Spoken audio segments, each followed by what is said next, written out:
আপনি কি জানেন অস্ট্রেলিয়ায় বসবাস করে প্রায় 2,27,00,000 মানুষ, অথচ সেই দেশেই রয়েছে প্রায় 20 কোটি খরগোশ। অর্থাৎ সেখানকার মানুষের জনসংখ্যার তুলনায় খরগোশের সংখ্যা প্রায় 10 গুণ বেশি। এই খরগোশগুলি অস্ট্রেলিয়ায় এতটাই বিপর্যয় ডেকে এনেছে যে সে দেশের সরকার এদের বিধ্বংসী প্রাণী বা ক্ষতিকারক জীব হিসেবে ঘোষণা করতে বাধ্য হয়েছে। একদিকে অস্ট্রেলিয়া যখন এই প্রাণীর হাত থেকে বাঁচার সব রকম চেষ্টা করেও ব্যর্থ, ঠিক তখনই উল্টো চিত্র দেখা যাচ্ছে চীনে। গত 30 বছরে চীন প্রায় 40 লক্ষেরও বেশি খরগোশ আমদানি করেছে। তবে অবাক করা বিষয় হলো এগুলি খাওয়ার জন্য আনা হয়নি, বরং কুবুচি মরুভূমিতে একটি অনন্য এক্সপেরিমেন্ট করার জন্য।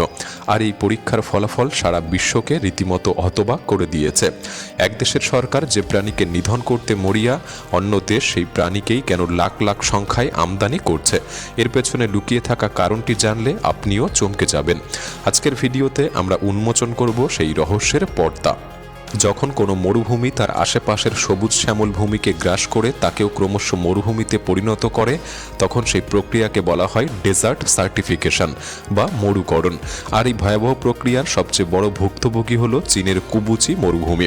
একটা সময় ছিল যখন এই কুবুচি মরুভূমি প্রতি বছর প্রায় 5 লক্ষ একর নতুন এলাকা গ্রাস করছিল। সহজ কথায় বলতে গেলে প্রতি বছর এই রাক্ষসে মরুভূমি প্রায় 5 লক্ষ একর উর্বর ফসলি জমিকে গিলে খাচ্ছিল। সেই সংকটময় মুহূর্তে পরিস্থিতি সামাল দিতে চীন এই মরুকরণের গতি রোধ করার জন্য তার সর্বশক্তি নিয়োগ করে। 1950 এবং 1960-এর দশকে বেশ কিছু সরকারি প্রকল্প হাতে নেওয়া হয়। তৈরি করা হয় স্যান্ড কন্ট্রোল স্টেশন, এমনকি মরুভূমির বুকেও লাগানো হয় অসংখ্য গাছ। কিন্তু বালির এই বিশাল সমুদ্র যেন কোনোভাবেই মানুষের নিয়ন্ত্রণে আসছিল না। ঠিক তখনই ওয়াং ওয়েন বিয়াও নামের এক স্থানীয় উদ্যোক্তা, যিনি একাই সব হিসাব পাল্টে দেন। ওয়াং তার অর্জিত অর্থ বিনিয়োগ করলেন এক অদ্ভুত এবং অভিনব পরিকল্পনার পেছনে। তিনি মরুভূমির কয়েকশো একর জায়গা জুড়ে শুকনো ঝোপঝাড় দিয়ে চারকোনা বা বর্গাকৃতির একটি বিশেষ কাঠামো তৈরি করতে শুরু করলেন। আর এই চারকোনা খোপগুলির মাঝখানেই তিনি উইলো গাছ লাগানো শুরু করলেন, যা আমরা বেত গাছ বা বেদি গাছ নামেও চিনে থাকি। উইলো এমন এক প্রজাতির গাছ যা জল ছাড়াই বেঁচে থাকতে সক্ষম, কারণ মরুভূমির বুকেও এর শিকড় প্রায় 300 ফুট গভীর পর্যন্ত বিস্তৃত হয়ে জলের সন্ধান করে থাকে। এই গাছের কাঠ কাগজ এবং আসবাবপত্র তৈরির কাজেও ব্যবহৃত হয়। তবে এর উপযোগিতা তখনই পাওয়া সম্ভব যদি গাছটি মরুভূমির এই রুক্ষ পরিবেশে টিকে থাকতে পারে। কুবুচি মরুভূমিতে প্রবল বাতাস বালির স্তরকে উড়িয়ে নিয়ে চারিদিকে ছড়িয়ে দেয়, যার ফলে মাটির নিচে আটকে থাকা সামান্য আর্দ্রতাও বাষ্পীভূত হয়ে উড়ে যায়। তাই এই তীব্র বাতাসের হাত থেকে উইলো গাছগুলিকে বাঁচাতে এর চারপাশে ঝোপঝাড় জাতীয় গাছও লাগানো হয়েছিল। শুরুর দিকে সবাই ওয়াংকে নিয়ে হাসাহাসি করত। তারা বলতো, দেখো এ কোন পাগল এসেছে যে কিনা মরুভূমিতে গাছ লাগাতে চায়। কিন্তু ওয়াংয়ের আসল উদ্দেশ্য সম্পর্কে তারা কোনো ধারণাই রাখত না। পরবর্তী 3 বছর সবকিছু ঠিকঠাকই চলছিল, কিন্তু এরপরই দেখা দিল এক নতুন সমস্যা। উইলো গাছগুলির তখন বিশেষ পরিচর্যার প্রয়োজন ছিল।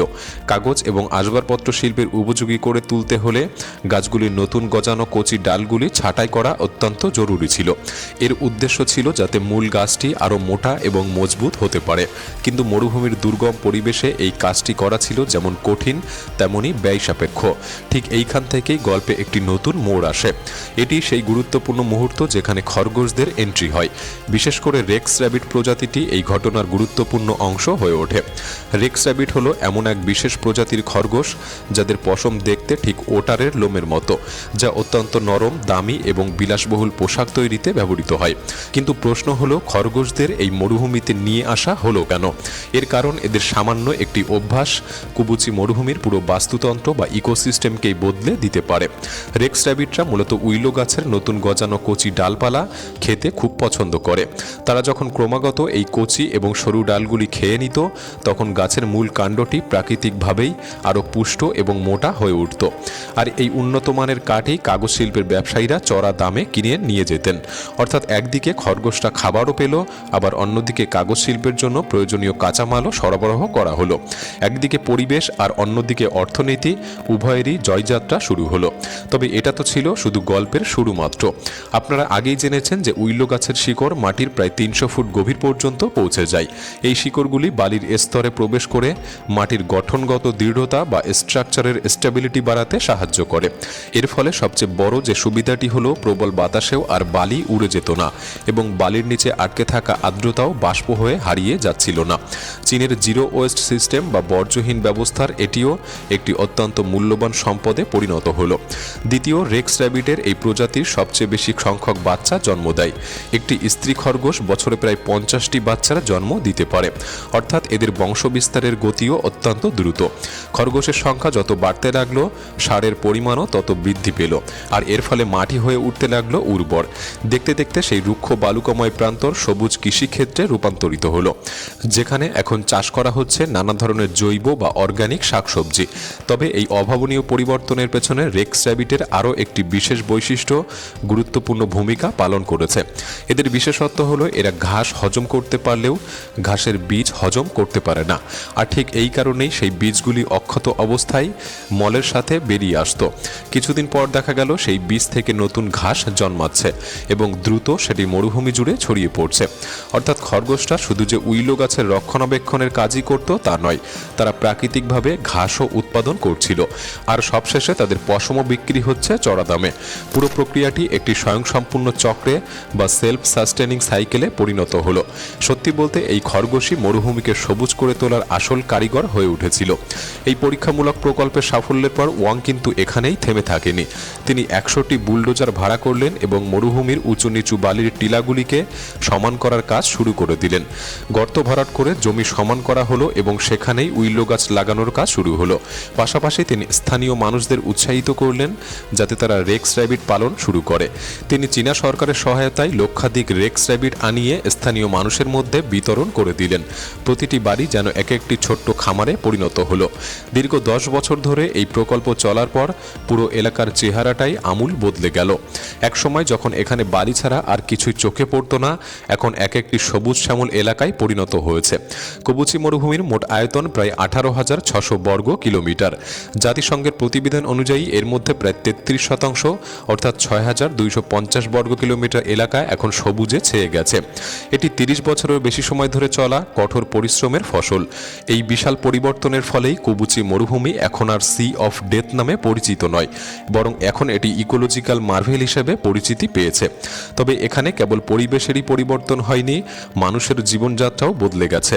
চীনা সরকার এই প্রকল্পে প্রায় 3 বিলিয়ন ইউয়ান বিনিয়োগ করেছে, যা প্রায় $400 মিলিয়ন কাছাকাছি।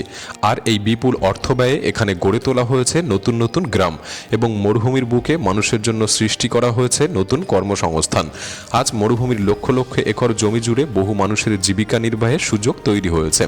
বর্তমানে এখানে 2000-এরও বেশি খামার সক্রিয় রয়েছে এবং প্রতি বছর প্রায় 30 লক্ষ রেক্স র্যাবিট বিক্রি করা হয়। একজন কৃষকের গড় বার্ষিক আয় 9,600-তে পৌঁছেছে। অর্থাৎ একটা সময় যারা এই মরুভূমি ছেড়ে পালাতেন, আজ তারাই এখন সচ্ছল এবং ধনী হয়ে উঠছেন। একটি পরিসংখ্যান অনুযায়ী প্রায় 10,000 মানুষের জীবন এর ফলে বদলে গিয়েছে। কিন্তু এই পর্যায়ে আপনাদের সবার মনেই হয়তো একটি প্রশ্ন জাগতে পারে, যদি খরগোশ মরুভূমিকে পুনরায় এমন সবুজ করে তুলতে পারে, তবে অস্ট্রেলিয়ায় কেন এদের এত বিপজ্জনক মনে করা হয়? আসলে 1859 সালের আগে অস্ট্রেলিয়ায় কোনো খরগোশই ছিল না। এরপর একজন ব্রিটিশ সেখানে মাত্র 24টি খরগোশ ছেড়ে দেন।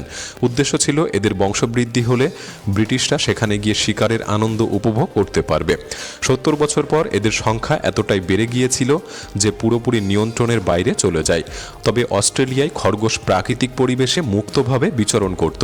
অন্যদিকে চীনে এদের একটি নিয়ন্ত্রিত পরিবেশে রাখা হয়, যেখানে এদের থেকে ঠিক ততটুকুই কাজ করানো হয় যা সকলের উপকারে আসবে। আর ঠিক এই কারণেই অস্ট্রেলিয়ায় খরগোশ এক অভিশাপ, কিন্তু চীনে আশীর্বাদ। আজ যদি আপনি কবুচি মরুভূমিতে যান, তবে দেখবেন সেখানে ভেড়া, ছাগল, হাঁস এবং খরগোশ সবাই একই সাথে বসবাস করছে। তার আশেপাশেই দেখা মিলবে উইলো গাছের সারি। কেউ স্বপ্নেও ভাবতে পারেনি একসময়ের সি অফ ডেথ একদিন সি অফ লাইফে পরিণত হবে। আর এই পরিবর্তনের শুরু হয়েছিল ছোট্ট একটি প্রাণী খরগোশের সঠিক ব্যবহারের মাধ্যমে। আজ বিশ্বজুড়ে গবেষকরা এই মডেলটিকে ইকোনমিক রেভলিউশন নাম দিয়েছেন। একটি প্রতিবেদন অনুযায়ী পৃথিবীর মোট আয়তনের প্রায় 50% এলাকায় মরুভূমি বা শুষ্ক অঞ্চল। অঞ্চল এবং প্রায় 40% এলাকা মরুকরণের বিরুদ্ধে লড়াই করছে। আজ ইউরোপ এবং আমেরিকার মতো উন্নত দেশগুলিও চীনের এই যুগান্তকারী বিপ্লব থেকে শিক্ষা নেওয়ার চেষ্টা করছে। কুবুচি মরুভূমির এই মেসেজ অত্যন্ত স্পষ্ট। মানুষ এবং প্রকৃতি যদি কাঁধে কাঁধ মিলিয়ে কাজ করে তবে মৃত্যুর সাগরকেও জীবনের বাগানে পরিণত করা সম্ভব। প্রকৃতি বারবার আমাদের সুযোগ দেয় ভুল শুধরানোর। কুবুচি মরুভূমি সেই সুযোগকে কাজে লাগিয়েছে। এখন দেখার বিষয় বাকি পৃথিবী এই নীরব সংকেত ঠিক সময়ে বুঝতে পারে কিনা। আপনার মতামত আমাদের কমেন্ট বক্সে লিখে জানাতে পারেন। ভিডিওটি ভালো লাগলে একটি লাইক করতে পারেন, চ্যানেলটি সাবস্ক্রাইব করে রাখতে পারেন। তাহলে দেখা হচ্ছে পরবর্তী নতুন একটি এপিসোডে। ধন্যবাদ।